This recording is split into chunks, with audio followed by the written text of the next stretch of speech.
Mesdames, Messieurs, bonsoir et merci de la fidélité à la télévision nationale. Au sommaire de cette édition, développement à la base, la construction des infrastructures routières se poursuit. Le cabinet civil et militaire de la présidence de la République était dans le Kakandé pour le lancement des travaux de construction de la route RN 23 Boké-Gawal, un désenclavement qui va faciliter la mobilité des personnes et de leurs biens. La Guinée va prendre part au festival de musique urbaine d'Anoumambo en tant que pays invité d'honneur. Les artistes retenus ont reçu le drapeau. Ces ambassadeurs vont promouvoir les valeurs culturelles du pays. Vulgarisation du méga-projet Simandou 2040. Le ministre du Travail et de la Fonction publique a entretenu les étudiants de l'Institut régional d'administration de l'île sur les avantages de ce projet. Les réformes initiées par le chef de l'État dans le cadre de l'administration ont été également expliquées. C'est tout pour les titres. Une fois encore, bonsoir et bienvenue dans ce journal. Dans le Kakandé, forte mobilisation en faveur de la paix et de l'unité nationale. À l'occasion de la marche pour la paix à Boké, plusieurs artistes guinéens et des troupes artistiques du terroir ont pris part à cette cérémonie. Dans leurs prestations, ils ont exprimé leur adhésion aux idéaux du CNRD avec à sa tête le général Mamadi Doumbouya. Reportage Younoussa Tawel Kamara. Dans une ambiance empreinte de fraternité et d'espoir, la ville de Boké vibre au rythme d'un grand rassemblement dédié à la paix et à la célébration des acquis du Conseil national de rassemblement pour le développement CNRD sous l'élection éclairée du général Mamadi Doumbouya, président de la République. Les activités ont débuté par une visite de courtoisie chez la grande notabilité de Kakandé, conduite par le ministre secrétaire de la présidence, le général Amara Kamara, et le ministre directeur de cabinet de la présidence, M. Guiba Diakité. La délégation gouvernementale a tenu à transmettre les salutations chaleureuses du chef de l'État, son Excellence, le général Mamadi Doumbouya, notabilité de Boké, venu des quatre coins de la ville pour assister à cette rencontre. Cet événement a également réuni autorités locales et citoyens venus en masse pour témoigner de leur soutien aux actions du chef de l'État. Ce geste symbolique démontre l'importance de l'unité entre les différentes couches de la société guinéenne. Les sages de la ville, touchés par cette marque de respect, ont exprimé leur gratitude envers le président de la République et ses collaborateurs, affichant leur totale reconnaissance pour les réformes infrastructurelles réalisées dans la ville. Ensuite, la délégation au lancement des travaux de construction de l'antenne régionale du Centre du Fonds de développement social FDC à Boké. Ce projet nécessaire vise à répondre aux besoins des peuples de la localité. À travers la construction de cette antenne régionale, le FDSI se rapproche encore davantage à celles et ceux pour qui il existe, à savoir les populations en situation de mobilité, les indigents, les femmes, les enfants et tous ceux et toutes celles qui méritent notre attention sociale renforcée. La ministre de la Promotion féminine de l'enfance et des personnes vulnérables, Charlotte Daffé, a dans sa prise de parole mis l'accent sur l'importance du développement social, situé au premier rang des axes prioritaires de la refondation. Le bâtiment R+2, qui sera exécuté par une entreprise locale, permettra de répondre aux besoins des personnes vulnérables de Kakandé. Nous voici à Boké ce jour pour célébrer les acquis du Comité national du Rassemblement pour le développement CNRD. En nous réjouissant des avancées notoires en un temps record dans le domaine économique et celui des infrastructures physiques, nous exprimons la même satisfaction de voir émerger des services à vocation sociale. C'est donc avec l'assurance que la prise en charge du développement social et de l'indigence se concrétise de jour en jour que je prends la parole ce matin, ici à Boké, pour pour saluer la vision de son Excellence, Monsieur le Président de la République, le général Mamadi Doumbouya, de ne laisser aucun Guinéen à la marge. Lorsque le chef de l'État affirme que le social est le premier pilier de la gouvernance du CNRD, c'est une conviction qui se traduit dans l'amélioration du quotidien des populations les plus fragiles.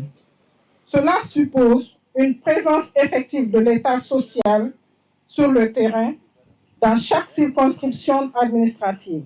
Parmi les projets phares, la construction de la route Boké-Gawal, longue de 185 km, a été annoncée. Lors de ce grand rassemblement, l'occasion a été saisie pour lancer officiellement les travaux. Ce chantier, qui s'inscrit dans une dynamique de désenclavement, vise à renforcer la connectivité à travers la modernisation des infrastructures. Le ministre des Infrastructures et des Travaux publics, Mahamadou Abdoulaye Diallo, a souligné dans son message que ces efforts constituent un pilier essentiel du programme Simandou 2040, destiné à faciliter la mobilité des citoyens et à rapprocher les services sociaux de base. La cérémonie d'aujourd'hui marque une étape décisive dans notre volonté de désenclaver durablement nos régions, de renforcer la cohésion sociale et surtout d'impulser une dynamique forte de développement économique et social inclusif au bénéfice de toutes les couches de nos populations. Conformément à la vision Simandou 2040, impulsée par son Excellence, le général Mamadi Doumbouya, président de la République, chef de l'État, la modernisation des infrastructures constitue l'un des piliers majeurs de la refondation de notre pays. C'est dans cet esprit que le ministère des Infrastructures et des Travaux publics projette à l'horizon 2040 la mise en œuvre de 2 grands corridors structurants. Un corridor nord qui va passer de Conakry jusqu'à Kouré-Malé, en passant par les villes de Boké, Gawal, Labé, Tougué, Dinguiraye, Sigiring jusqu'à la frontière avec le Mali, sur une distance de 885 km. À côté de ce corridor nord, on érigera un corridor sud Simandou qui reprend les tracés du chemin de fer, allant de Forêt-Karia jusqu'à la frontière avec la Côte d'Ivoire, à Senko, en passant par les villes de Forêt-Karia, Kindia, Mamou, Kissidougou, Kerouané, Beila, jusqu'à Senko, long de 805 km. La route Boké-Gawal constitue l'une des premières phases concrètes de la réalisation de ce vaste et ambitieux projet structurant. Elle est aujourd'hui une réalité tangible, rendue possible grâce à la volonté politique affirmée du CNRD sous le leadership du général Mamadi Doumbouya. Au nom du chef de l'État, son Excellence le général Mamadi Doumbouya, le général Amara Kamara s'est félicité du lancement des travaux de construction de la route Boké-Gawal, qui constitue un jalon important au cœur du 3e pilier du programme Simandou 2040. Il a affirmé que cette initiative démontre la volonté du gouvernement de faire confiance aux entreprises locales pour produire un travail de qualité tout en respectant les délais. Nous nous inscrivons aujourd'hui dans la continuité de la mise en œuvre de la vision audacieuse et transformatrice du Simandou 2040, tel que porté par le président de la République, le général Mamadi Doumbouya. La modernisation de nos infrastructures, telle que mentionnée dans le pilier 3 du programme de développement Simandou 2040, est un vecteur essentiel dans ce vaste chantier qui représente pour nous un engagement que nous prenons pour garantir un avenir meilleur pour chaque Guinéen. À l'instar des autres routes nationales, la RN23 facilitera également l'accès au marché pour les producteurs locaux et réduira les trajets tout en rapprochant nos concitoyens des services sociaux. Un autre point important de cette cérémonie est de démontrer à la face du monde que son Excellence, Monsieur le Président de la République, sait faire confiance au savoir-faire local. Les travaux qui seront lancés seront exécutés par les entreprises BGEC SA pour le premier lot et Gicopress SA pour le second lot. Je rappelle que ces entreprises ont une double responsabilité qui consiste à réaliser des travaux de qualité et de véhiculer une image très positive de notre savoir-faire national dans le secteur des travaux publics. Nous ne doutons pas de leur capacité, mais nous veillerons tout de même à leur régularité, notamment en ce qui concerne les délais d'exécution ou au respect des cahiers de charges. Il convient aussi de dire que grâce aux orientations de son Excellence Monsieur le Président de la République, le gouvernement s'est employé à boucler la totalité du financement avec la Banque africaine d'import-export pour une enveloppe de 500 millions de dollars garantie complètement par l'État guinéen. En réalisant ce projet, nous affirmons notre volonté de nous inscrire dans une dynamique de développement régional cohérente et ambitieuse. La vision du chef de l'État se dessine ainsi. Une Guinée moderne, connectée et prospère. Pour clore cette journée mémorable, la délégation gouvernementale s'est acquittée de son devoir religieux à la place des martyrs. Cet acte hautement spirituel, auquel s'adonnent les autorités guinéennes lorsqu'il le faut, permet de renforcer les liens entre la population et leurs dirigeants et illustre l'importance de la foi dans la construction d'un avenir meilleur. Riche en émotions et en promesses, ce grand rassemblement des fils et filles de Guinée à Boké témoigne d'une nation en marche vers le progrès et l'unité. Sous la direction du général Mamadi Doumbouya, les efforts pour transformer la nation se poursuivent, portés par des projets concrets et une vision d'avenir qui place le bien-être des citoyens au cœur des préoccupations. Comme vous venez de le constater, c'était plutôt le lancement des travaux de construction de plusieurs infrastructures dans la région, dont la route Boké-Gawal, long de 185 km, une initiative du chef de l'État général Mamadi Doumbouya. Dans le Kakandé, toujours, forte mobilisation en faveur de la paix et de l'unité nationale. À l'occasion de la marche pour la paix à Boké, plusieurs artistes guinéens et des troupes artistiques du terroir ont pris part à cette cérémonie. Dans leur prestation, ils ont exprimé leur adhésion aux idéaux du CNRD avec à sa tête le général Mamadi Doumbouya. Reportage Younoussa Tawel Kamara. Pendant 2 jours, la ville de Boké a vécu au rythme de la grande marche de rassemblement initiée par l'Union pour le développement de Kakandé UDK. Cet événement d'envergure a transformé la cité minière en un véritable carrefour de convergence sociale, culturelle et politique, rassemblant des milliers de citoyens unis autour d'un objectif commun, soutenir les actions du général président Mamadi Doumbouya. Je suis dépassé par la mobilisation de la population guinéenne, particulièrement celle de Boké. C'est pour la cause commune, le développement socio-économique de notre cher pays, prôné par le chef de l'État, le général Mamadi Doumbouya. Je dois féliciter toute la population et je les encourage à continuer cette motivation jusqu'à l'élection du chef de l'État, le général Mamadi, comme président de la République de Guinée. C'est une adhésion populaire, c'est un franc succès. C'est que nous sommes dans une dynamique d'ensemble. La Guinée est à l'unisson des recherches du président de la République. Nous avons réussi, nous sommes en train de réussir à bâtir une Guinée unique. Malgré un soleil de plombe, l'enthousiasme était palpable. Des artistes guinéens, parmi les plus célèbres, ont enflammé la scène, enchaînant des performances puissantes et engagées. Mais au-delà de la scène principale, c'est tout. Il faut préciser que plus de 5000 jeunes membres du groupement des transporteurs miniers étaient aussi mobilisés pour soutenir le chef de l'État général Mamadi Doumbouya. Ils ont marché aux côtés du Mosacode pour saluer les acquis du président de la République. Reportage Kerfala Presse Camara. En séjour de travail dans le Kakandé, la délégation du mouvement Charan Chérif pour la continuité du général d'armée Mamadi Doumbouya collabore avec le groupement des transporteurs miniers de Boké. Ces deux mouvements ont désormais un objectif commun, celui de soutenir le président de la République, le général d'armée Mamadi Doumbouya, pour ses idéaux d'émergence de la Guinée. Nous marchons pour apporter notre soutien au général président Mamadi Doumbouya pour lancer sa candidature parce que nous avons vu que c'est un homme d'action. Nous sommes en synergie avec la coordinatrice générale de Mozakod, Adja Diaba Doumbouya. Montrer nos soutiens au président Mamadi Doumbouya pour la transition selon la visibilité des travaux qu'ils font. Nous le soutenons à 100% au nom de tous les transporteurs minerais de Boké.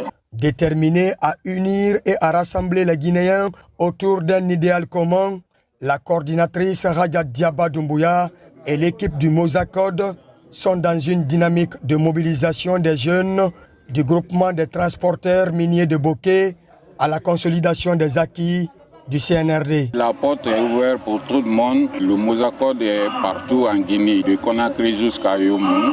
À travers cette mobilisation, le groupement des transporteurs miniers de Boké s'engage dorénavant à resserrer les rangs derrière les idéaux de partage, de prospérité envisagés par le général d'armée Mamadi Doumbouya et de son gouvernement.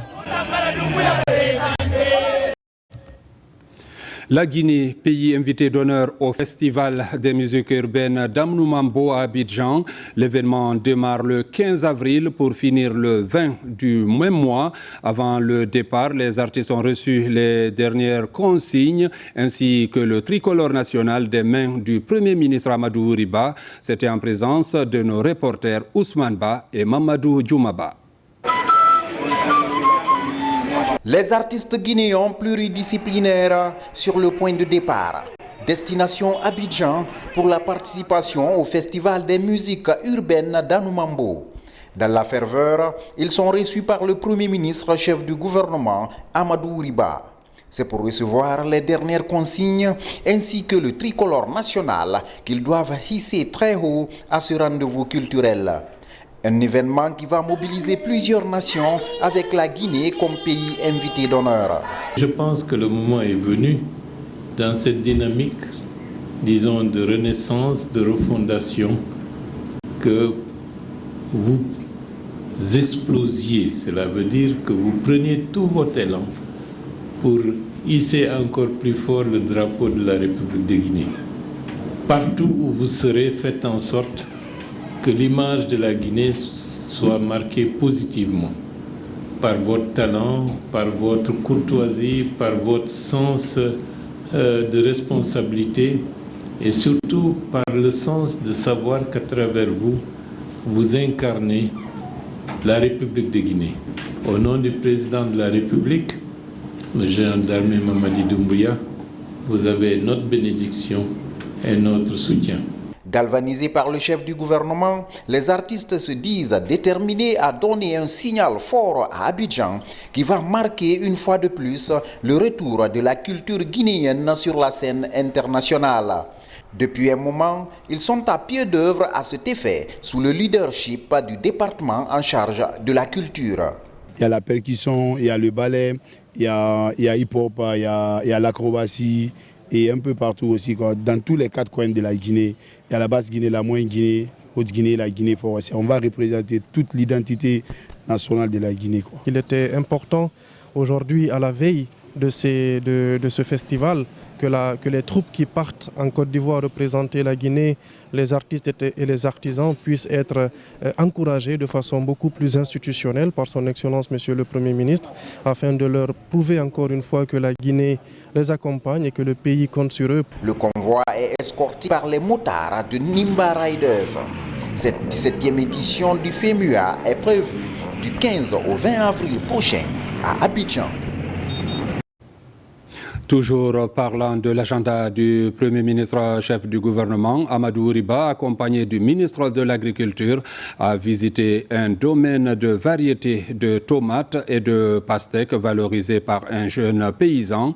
Satisfait du résultat, le Premier ministre a exhorté les agriculteurs à s'investir pleinement dans la campagne en mettant l'accent sur la culture du manioc, du riz, des légumes, mais aussi sur la plantation d'arbres fruitiers dans une dynamique de reboisement. Reportage Ousmane Bangoura. Profitant des atouts climatiques de la Suisse de l'Afrique, sur 25 hectares, des variétés de tomates et de pastèques sont cultivées ici à Ditine.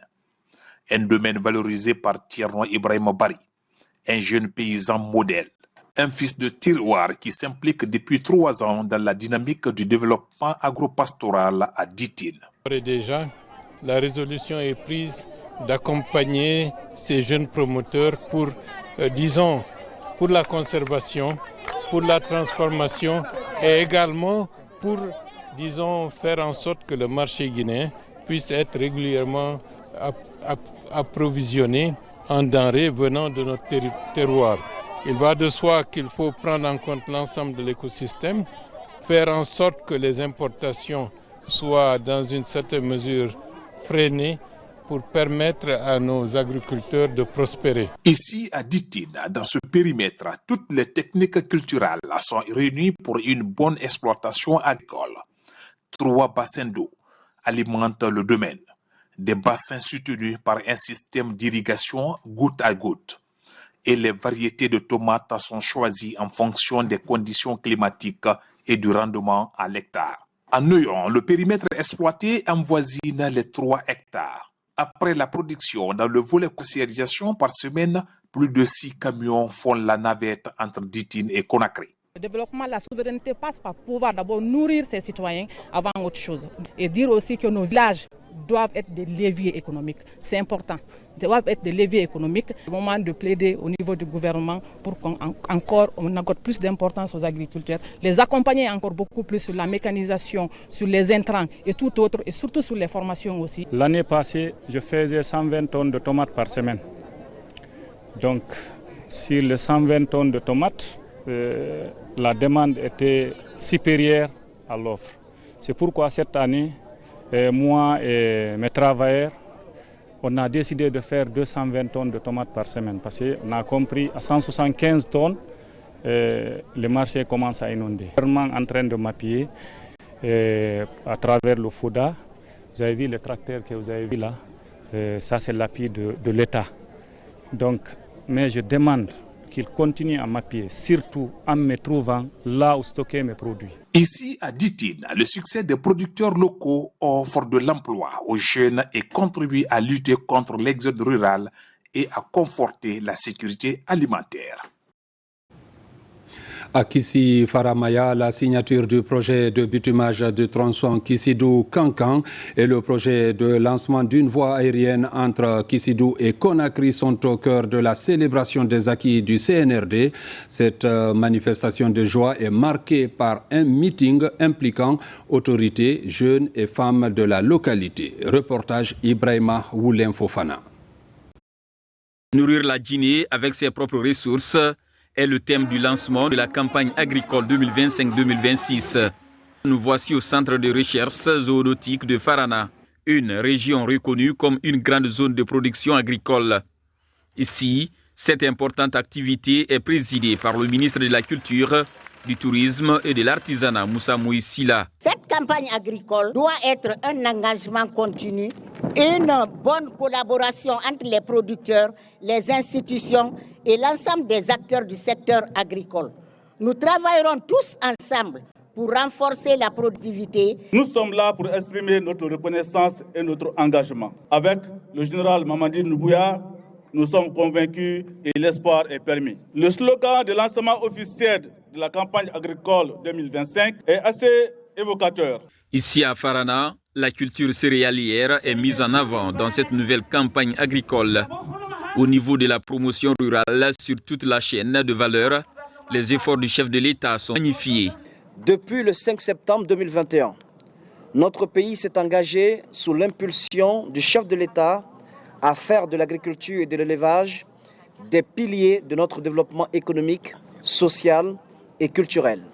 Ce choix stratégique est au cœur du programme Simandou 2040 et s'inscrit dans une vision intégrée où agriculture et culture, artisanat et tourisme rural se complètent harmonieusement. La campagne agro-pastorale 2024 a été fortement impactée par divers défis, notamment les inondations, les attaques de nuisibles et de ravageurs.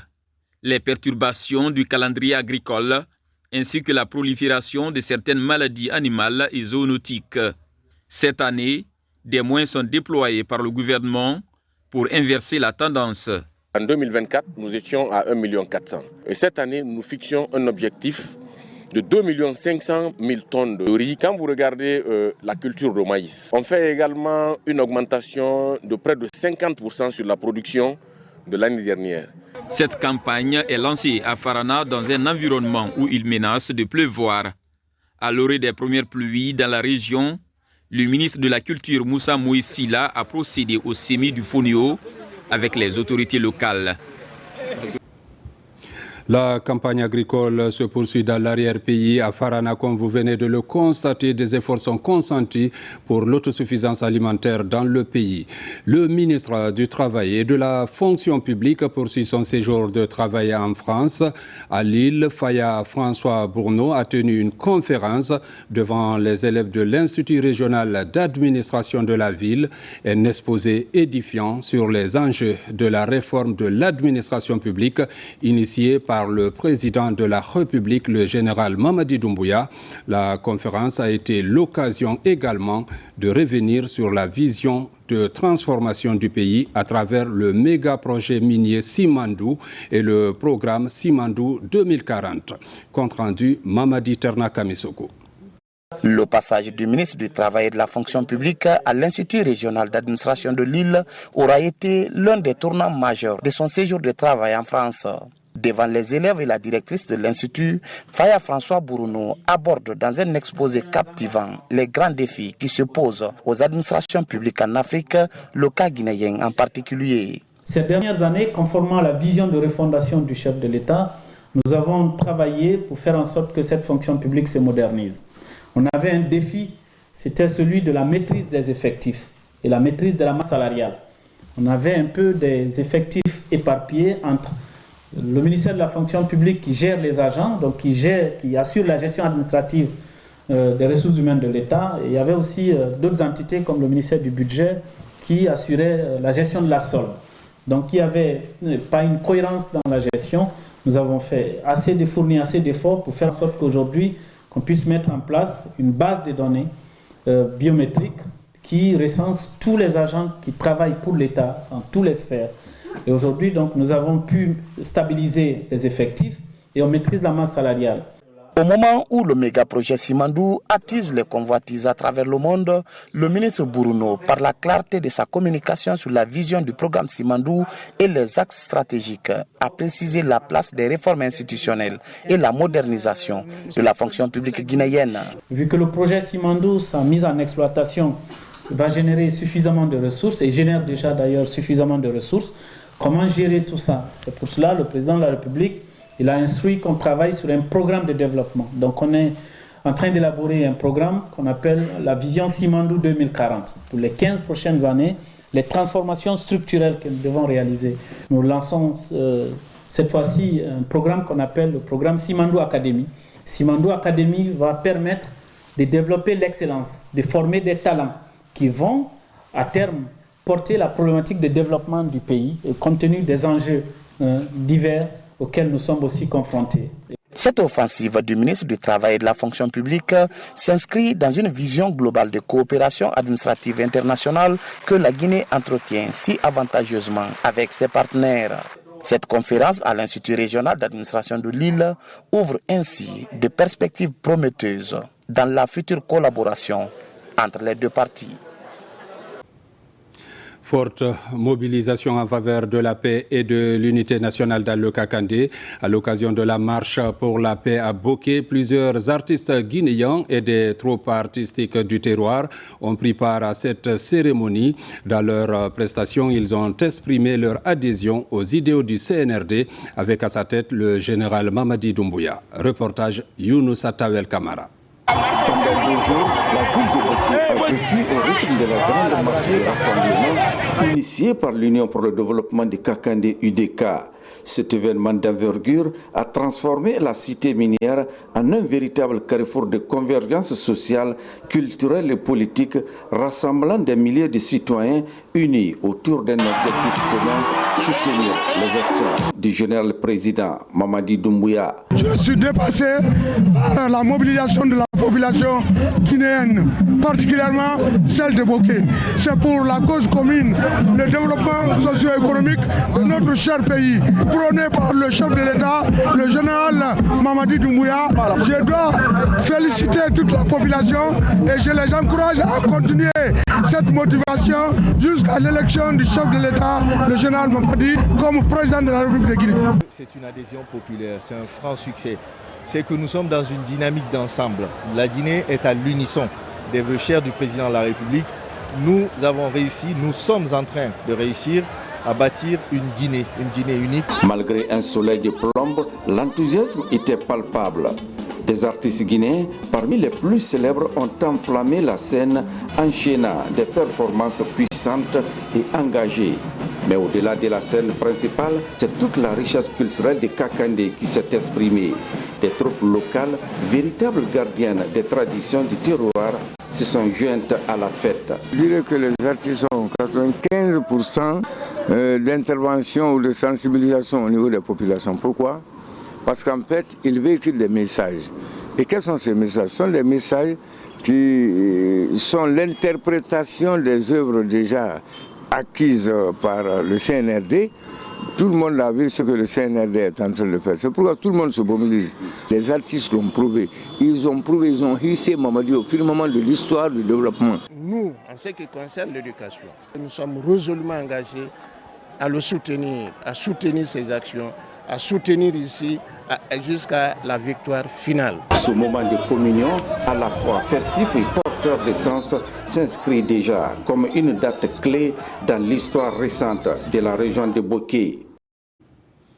Dans l'actualité encore, pour la bonne marche du système éducatif dans la commune de Ratoma, le président de la délégation spéciale rencontre les acteurs du secteur, ceci pour échanger sur les nouvelles orientations afin que les cours se déroulent normalement dans la dite commune. Moussa Bangoura.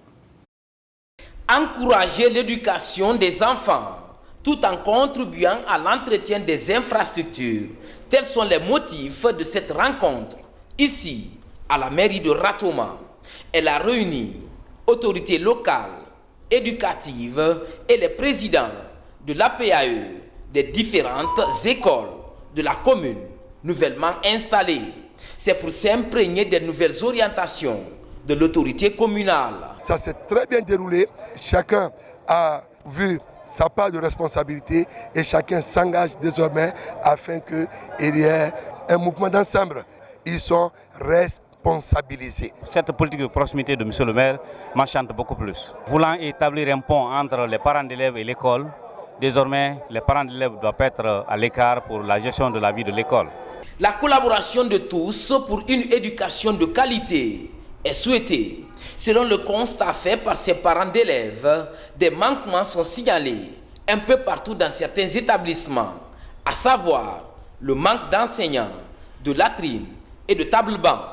Satisfait des engagements de différents bureaux de l'APE de Ratoma, satisfait de la volonté du maire d'agir et de contribuer au développement de l'APE de Ratoma. Le rendez-vous d'aujourd'hui nous a outillés à plus d'un titre et ça a cadré tout un chacun. Pour la réussite des actions sur le terrain, les responsables locaux s'engagent à organiser des séances de formation pour une meilleure connaissance des textes juridiques. Une délégation du ministère des Transports conduite par le secrétaire général visite les locaux de l'aéroport international Ahmed Sékou Touré de Conakry. Il était question pour la délégation de toucher du doigt l'état d'avancement du projet d'extension et de modernisation de l'aéroport. Le constat dans ce reportage d'Abraham Christophe Conté.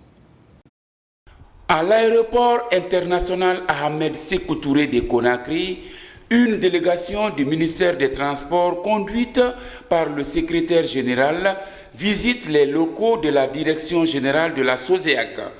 À travers cette projection, l'état d'avancement du projet d'extension et de modernisation de l'aéroport est présenté aux visiteurs. Comme vous savez, il y a un projet de modernisation et d'expansion de l'aéroport Ahmed Sékou Touré de Conakry. Et il était plus qu'important pour nous de venir constater un peu l'état d'avancement des travaux. Nous assurer que le cahier des charges est respecté et que ce qui nous est fidèlement traduit au niveau du Conseil se matérialise aussi sur le terrain. Donc le ministre a souhaité que je vienne ici avec une délégation, faire le tour du site, comprendre, constater, faire des recommandations idéalement s'il y en a. À ce jour, plusieurs bâtiments sont sortis de terre, comme le bureau du gestionnaire de l'aéroport, le bâtiment autoritaire aéroportière, le Parif poste d'accès inspection filtrage ou encore l'aviation générale pour les vols d'affaires et le terminal fret pour les cargos import-export. Toutes les semaines, le ministre des Transports est beaucoup plus impatient que nous pour inaugurer ce grand chantier qui est un chantier présidentiel qui est attendu par tout le peuple de Guinée.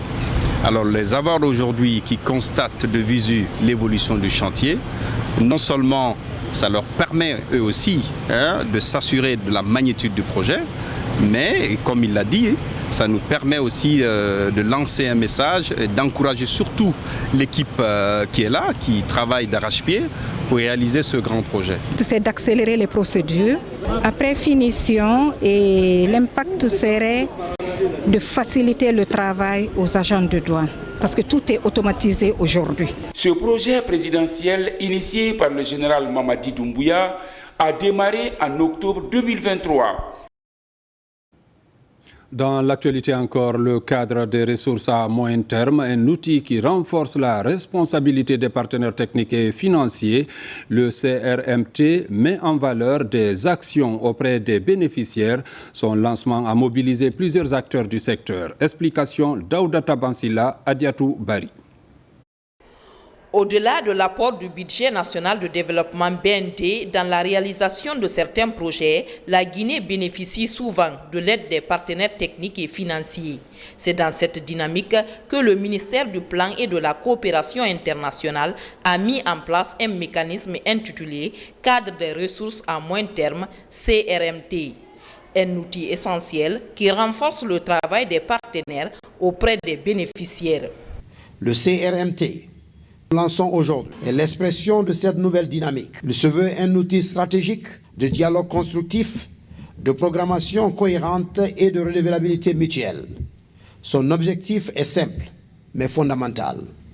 Clarifier qui intervient, où, dans quel but, avec quels moyens et surtout quels résultats concrets sont attendus. La plateforme comporte une cartographie interactive et géolocalisée de toutes les initiatives dans le domaine du développement et de l'humanitaire des partenaires techniques et financiers en Guinée. Votre présence aujourd'hui témoigne de l'importance que le gouvernement guinéen accorde à la promotion d'une culture de planification axée sur les résultats, intégrant une programmation rigoureuse, une budgétisation efficace et un suivi évaluation performant. Dans un contexte mondial où les ressources se font rares, le gouvernement guinéen a pris la décision d'organiser, de structurer et d'orienter sa coopération à travers une approche nouvelle. Les défis d'aujourd'hui sont des opportunités de demain. La reconfiguration géopolitique de l'aide est un défi, certes, mais en même temps, elle constitue tout autant une opportunité, celle de renforcer la mobilisation des ressources domestiques et mieux cibler notre action collective sur les véritables moteurs de transformation. Cette rencontre dénote de la volonté du gouvernement à améliorer la coordination et l'efficacité de l'aide publique au développement. Comme on parle de partenariat, intéressons-nous aussi à l'humanitaire. Dans l'enceinte de l'université Gamal Abdel Nasser de Conakry, les traces des 40 ans de service de Médecins sans frontières sont immortalisées par des photos qui démontrent les actions de cette ONG humanitaire internationale auprès des communautés dans le domaine de la santé. Reportage Tcherno Maroufba, Ousmane Ouatta Sissé. 1984-2025, 40 ans de solidarité médicale en Guinée. Depuis son implantation en Guinée, l'ONG Médecins sans frontières est auprès des communautés pour faire face aux urgences sanitaires, aux épidémies et aux défis en matière d'accès aux soins. À l'occasion de ces 40 ans en Guinée, une journée d'exposition des photos retraçant 4 décennies d'engagement humanitaire est organisée au sein de l'université Gamal Abdel Nasser de Conakry. Cette exposition de photos vise à immortaliser les acteurs de terrain. C'est important de regarder des fois par-dessus son épaule, voir d'où on vient, voir qu'est-ce qui a été fait. Et là, il y a quand même énormément de choses qui ont été faites ici en Guinée pendant 40 ans, 4 décennies, dans toutes les régions de la Guinée. Quelles que soient les urgences sanitaires, que ce soit des épidémies, des déplacements de population, MSF était là, aux côtés du ministère de la Santé, aux côtés des populations, pour essayer de répondre aux besoins les plus urgents de la meilleure manière possible. Cette exposition qui met en lumière les images fortes est concentrée sur 4 grandes thématiques.